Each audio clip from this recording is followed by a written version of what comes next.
پاکستان تحریک انصاف کے رہنما حماد اظہر نے ملکی معیشت پہ بات کرتے ہوئے کہا کہ ملک میں باقاعدہ ڈیفالٹ کا رسک پیدا ہو رہا ہے۔ سابق وفاقی وزیر حماد اظہر نے میڈیا سے گفتگو کے دوران کہا کہ ملک میں خطرناک حد تک مختلف مصنوعات کی قلت ہونے جا رہی ہے۔ مارکیٹ میں ڈالر کی قلت بھی دیوالیہ پن ہے۔ حماد اظہر نے کہا کہ حکومت بیجنگ اور IMF کے سہارے پر بیٹھی ہے۔ ملک میں افراط زر 24% تک جا پہنچا ہے۔ ان کا میڈیا سے گفتگو کے دوران مزید کہنا تھا کہ معیشت پہلے ہی بہت بڑے بحران کا شکار ہے۔ معیشت ڈنڈے کے زور پر چلنے والی نہیں۔ حماد اظہر کا کہنا تھا کہ ایکسپورٹ، غیر ضروری اخراجات اور توانائی سے ایمرجنسی کی ضرورت ہے۔ وقت آ گیا ہے کہ عوام کی رائے کو مقدم سمجھا جائے۔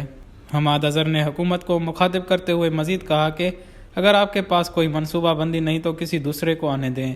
آپ کو عوام نہیں لائی، آپ کو تو مسلط کیا گیا۔ جس نے آپ کو مسلط کیا وہ چلا گیا ہے۔ انہوں نے کہا کہ عمران خان کے خوف سے آپ نے پورا نظام پلٹ کر رکھ دیا ہے۔ لوگوں کو اٹھانے، تشدد کرنے سے ملک آگے نہیں بڑھتے۔